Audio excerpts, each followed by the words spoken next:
പിതാവിൻ്റെയും പുത്രൻ്റെയും പരിശുദ്ധാത്മാവിൻ്റെയും നാമത്തിൽ ആമേൻ. മക്കളെ, ഇന്ന് ജനുവരി 6-ാം തീയതി ചൊവ്വാഴ്ച.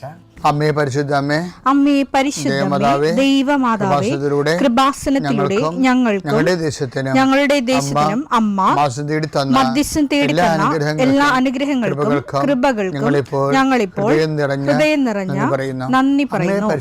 അമ്മേ പരിശുദ്ധമേ, ദൈവമാതാവേ, 2004 ഡിസംബർ 7-ാം തീയതി ഉച്ചകഴിഞ്ഞ് 2:30 കൃപാസനത്തിൽ സംഭവിച്ച അമ്മയുടെ പ്രത്യക്ഷപ്പെടലിനെ കുറിച്ച് തിരുസഭയ്ക്ക് സമർപ്പിച്ചിരിക്കുന്ന പഠനരേഖകളുടെ മേൽ സഭാത്മകമായ പഠനം ആരംഭിക്കുവാൻ ഞങ്ങൾ പ്രാർത്ഥിക്കുന്നു. അമ്മേ പരിശുദ്ധമേ, ഭൂസ്വർലോകങ്ങളുടെ രാജ്ഞിയായ അങ്ങേയ്ക്ക് ഭൗമസംരക്ഷണത്തിനായി പ്രപഞ്ചപ്രകൃതിയെ തന്നെ തിരുസഭ പ്രതിഷ്ഠിക്കുവാൻ ഈ പ്രത്യക്ഷീകരണം വഴി ഇടയാക്കണമേ. പരിശുദ്ധമേ, ജപമാല മാതാവേ, സകല കൃപാസനം പ്രാർത്ഥനയോടും ചേർത്ത് ഞങ്ങളിപ്പോൾ പ്രാർത്ഥിക്കുന്ന ഈ കുടുംബത്തിന്റെ പ്രത്യേക നിയോഗം പറ മക്കളെ.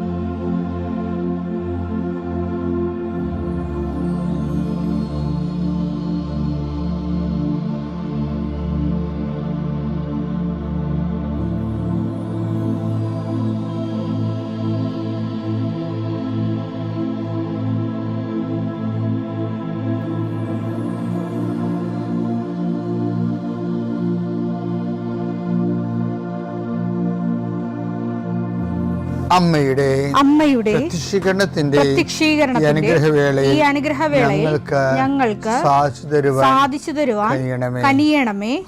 ആമേൻ. വിശ്വാസ പ്രമാണം. സർവശക്തനായ പിതാവും ആകാശത്തിന്റെയും ഭൂമിയുടെയും സൃഷ്ടാവുമായ ദൈവത്തിൽ ഞാൻ വിശ്വസിക്കുന്നു. അവിടുത്തെ ഏകപുത്രനും ഞങ്ങളുടെ കർത്താവുമായ ഈശോമിശിഹായിലും ഞാൻ വിശ്വസിക്കുന്നു. ഈ പുത്രൻ പരിശുദ്ധാത്മാവിനാൽ ഗർഭസ്ഥനായി കന്യകാമറിയത്തിൽ നിന്ന് പിറന്ന് പൊന്തിയോസ് പീലാത്തോസിന്റെ കാലത്ത് പീഡകൾ സഹിച്ച് കുരിശിൽ തറയ്ക്കപ്പെട്ട് മരിച്ച് അടക്കപ്പെട്ട് പാതാളങ്ങളിൽ ഇറങ്ങി മരിച്ചവരുടെ ഇടയിൽ നിന്ന് 3-ാം നാൾ ഉയർത്ത് സ്വർഗത്തിലേക്ക് എഴുന്നള്ളി സർവശക്തിയുള്ള പിതാവായ ദൈവത്തിന്റെ വലതുഭാഗത്തിരിക്കുന്നു. അവിടെ നിന്ന് ജീവിക്കുന്നവരെയും മരിച്ചവരെയും വിധിക്കുവാൻ വരുമെന്നും ഞാൻ വിശ്വസിക്കുന്നു. പരിശുദ്ധാത്മാവിലും ഞാൻ വിശ്വസിക്കുന്നു. വിശുദ്ധ കത്തോലിക്കാ സഭയിലും പുണ്യവാന്മാരുടെ ഐക്യത്തിലും പാപങ്ങളുടെ മോചനത്തിലും ശരീരത്തിന്റെ ഉയർപ്പിലും നിത്യമായ ജീവിതത്തിലും ഞാൻ വിശ്വസിക്കുന്നു. ആമേൻ. സ്വർഗ്ഗസ്ഥനായ ഞങ്ങളുടെ പിതാവേ, അങ്ങയുടെ നാമം പൂജിതമാകണമേ. അങ്ങയുടെ രാജ്യം വരണമേ. അങ്ങയുടെ തിരുമനസ് സ്വർഗത്തിലെ പോലെ ഭൂമിയിലും ആകണമേ. അന്നു വേണ്ടുന്ന ആഹാരം ഇന്ന് ഞങ്ങൾക്ക് തരണമേ. ഞങ്ങളോട് തെറ്റ് ചെയ്യുന്നവരോട് ഞങ്ങൾ ക്ഷമിക്കുന്നത് പോലെ ഞങ്ങളുടെ തെറ്റുകൾ ഞങ്ങളോടും ക്ഷമിക്കണമേ. ഞങ്ങളെ പ്രലോഭനത്തിൽ ഉൾപ്പെടുത്തരുതേ, തിന്മയിൽ ഞങ്ങൾ രക്ഷിക്കണമേ. ആമേൻ. നന്മ നിറഞ്ഞ മറിയമേ, സ്വസ്തി. കർത്താവ് അങ്ങയുടെ കൂടെ സ്ത്രീകളിൽ അങ്ങ് അനുഗ്രഹിക്കപ്പെട്ടവളാകുന്നു. അങ്ങയുടെ ഉദരത്തിൻ ഫലമായി ഈശോ അനുഗ്രഹിക്കപ്പെട്ടവനാകുന്നു.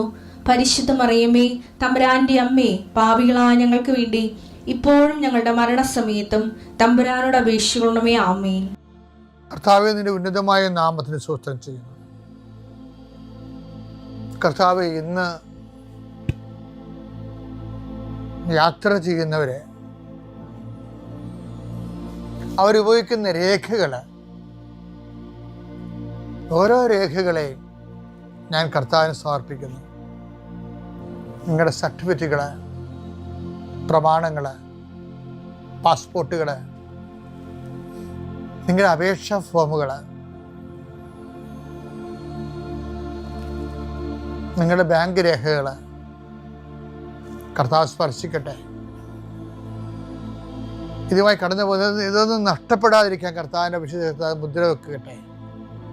അത് ആർക്ക് കൊടുക്കുമ്പോഴും സ്വീകരിക്കുന്നതിന് പരിശുദ്ധാത്മ നിറയുകയും നിനക്ക് ദൈവഹിതമാണെങ്കിൽ നിനക്ക് അനുകൂലമായ തീരുമാനം എടുത്തുകൊണ്ട് നിന്നെ സന്ധിക്കാൻ ഇടവരുത്തിട്ട് പ്രാർത്ഥിക്കുന്നു. നിന്റെ കൃഷിയിടങ്ങളെ കർത്താവ് അനുഗ്രഹിക്കട്ടെ. മത്സ്യത്തൊഴിലാളികളുടെ അവരുടെ ജീവിത മേഖലകളിലെ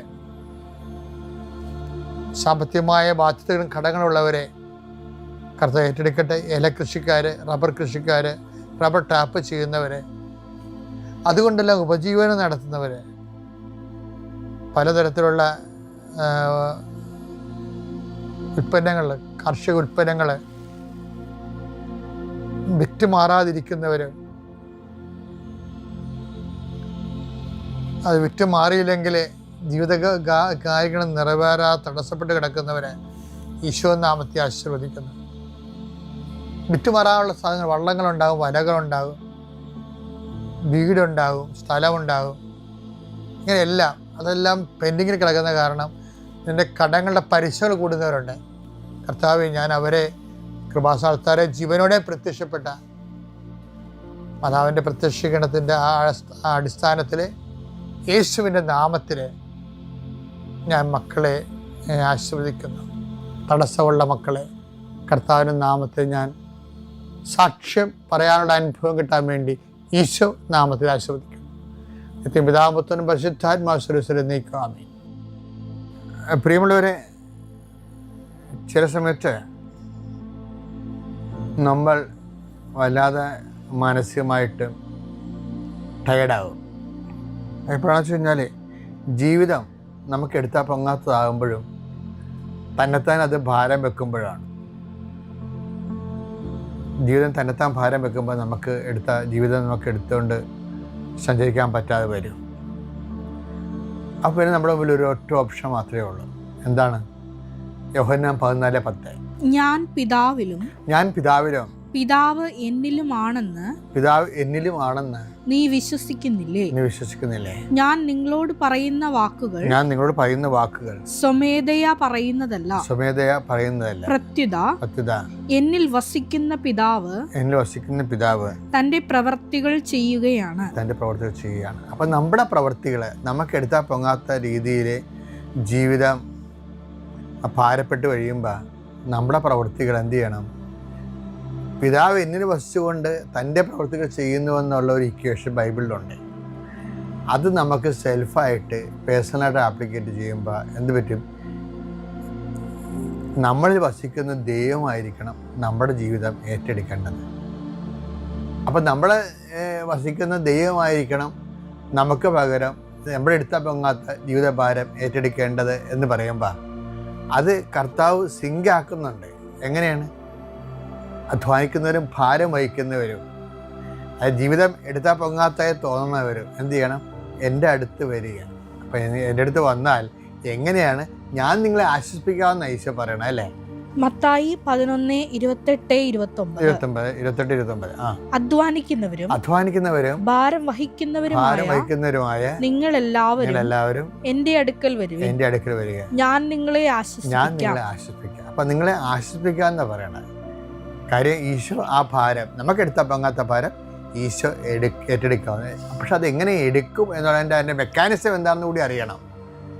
മെക്കാനിസം ആരാ പറയണത്? അത് യോഹന്നാൻ തന്നെ പറയണത്. 1 യോഹന്നാൻ 2:6.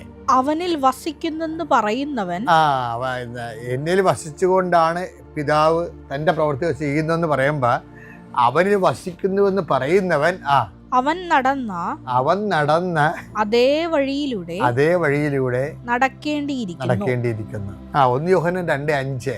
എന്നാൽ അവന്റെ വചനം പാലിക്കുന്നവനിൽ സത്യമായും ദൈവസ്നേഹം പൂർണ്ണത പ്രാപിച്ചിരിക്കുന്നു. നാം അവനിൽ വസിക്കുന്നുവെന്ന് ഇതിൽ നിന്ന് നാം അറിയുന്നു. അപ്പൊ ഈ ഉടമ്പടി അവൻ പറയണ പോലെ ചെയ്യണതല്ലേ? അവൻ പറയണ പോലെ ചെയ്ത് കഴിയുമ്പോൾ എന്താ സംഭവിക്കണത്? അവൻ നമ്മളിൽ വസിക്കും. നമ്മൾ വസിക്കുമ്പോൾ എന്താ സംഭവിക്കണത്? എൻ്റെ പിതാവ് എന്നിൽ വസിച്ചുകൊണ്ട് അവൻ്റെ ജോലി ചെയ്യണ പോലെ ദൈവം നമ്മൾ വസിച്ചുകൊണ്ട് നമ്മുടെ ഭാരങ്ങൾ ഏറ്റെടുക്കും. അങ്ങനെയാണ് നമുക്ക് ആശ്വാസം ലഭിക്കുന്നത്. എന്നുവെച്ചാൽ ചുരുക്കി പറഞ്ഞാൽ എന്താ കാര്യം? നല്ല ക്ലേശങ്ങളുടെയും ഭാരങ്ങളുടെയും കാലത്ത് കർത്താവിൻ്റെ വചനം സാക്ഷിയാക്കി വചനം പാലിച്ചുകൊണ്ട് ജീവിച്ചാൽ നമ്മുടെ ഭാരം ദൈവം ഏറ്റെടുക്കുമെന്ന് ചുരുക്കം.